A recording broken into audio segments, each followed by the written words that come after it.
अस्सलामु अलैकुम रहमतुल्लाहि व बरकातुहू। मुहतरम सामईन, इसके पहले मैंने ये नज़म पढ़ाया था और इंशाअल्लाह आप लोगों ने याद किया होगा। देखो, मैंने इसको तर्ज के साथ पढ़ दिया, लेकिन थोड़ा थोड़ा पढ़ के नहीं बताया।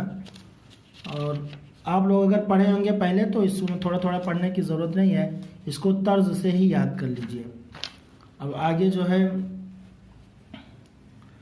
तर्ज जो है वो राग कहते हैं, जो आप हमारे ज़बान में, मादरी ज़बान में राग कहा जाता है।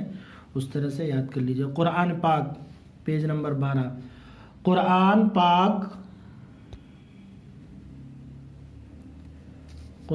पाक अल्लाह का कलाम है। ये हमारे नबी सल्लल्लाहु अलैहि वसल्लम पर उतरा।